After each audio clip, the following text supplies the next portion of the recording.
Hello, my name is Enoch. Today I'm talking about my journey almost taking Pascal's Wager. So a while back, a couple months ago, before I was officially an atheist, I read this book. Now it's mirrored so you can't really read it. It's called Taking Pascal's Wager.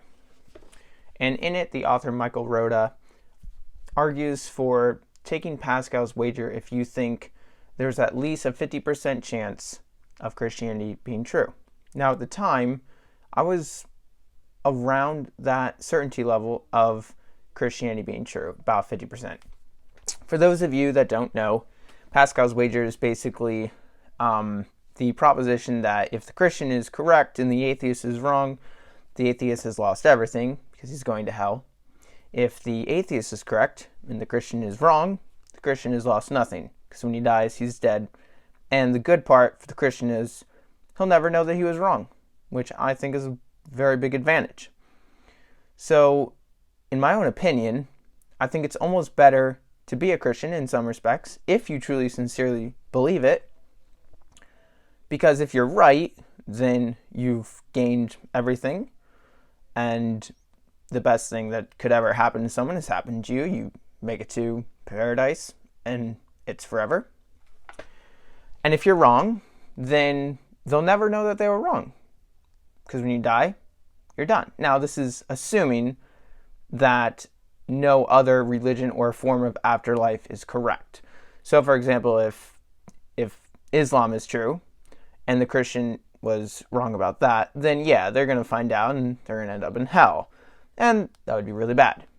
For this channel, I pretty much am only contrasting Christianity versus atheism.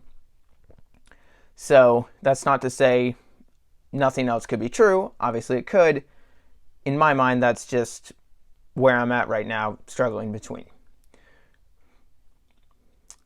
So, with taking Pascal's Wager, basically he argues if you think there's a 50% chance of Christianity being true, it's very rational to basically commit to God and Christianity with the hope that it is correct. So I thought very long and hard about this, because I think he made some good points as far as the extreme amount of risk that is on the line. So if one becomes an atheist and they're wrong and Christianity is true, then they've lost everything. And the worst thing that could ever happen to someone is going to happen to you, and that is going to hell.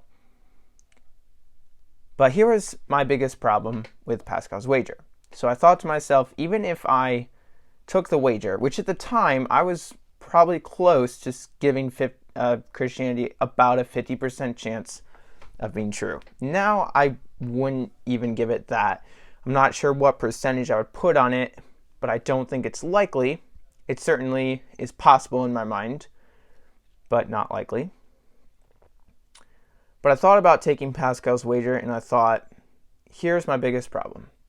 If I do this and I commit to God and I pretend like I believe in God even though I don't, and I go to church and I read the Bible and I go to Bible studies and I fellowship with other Christians and I pray to God and just pretending like he exists even though I don't actually believe it, but just staking my life on this because of the risk involved and because my friends and family want me to, and because of the potential gain, then my problem was I have no assurance or confidence that it would work anyway.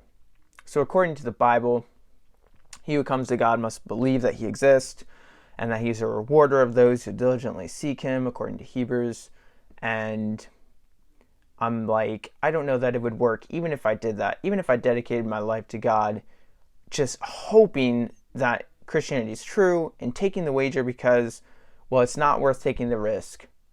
I have no assurance that it would work anyway. I mean, I could get to heaven and be like, oh my goodness, it was correct. I'm so glad I took Pascal's Wager. And God goes, you're a complete hypocrite. Go to hell.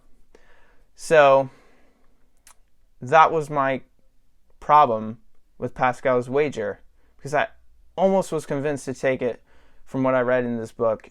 You really did make a case, but even if Christianity is true, which as of now I have no assurance that at all. I don't think it is. Then I still have no assurance or confidence that I would be saved even if I took Pascal's Wager. And that is my biggest problem with it.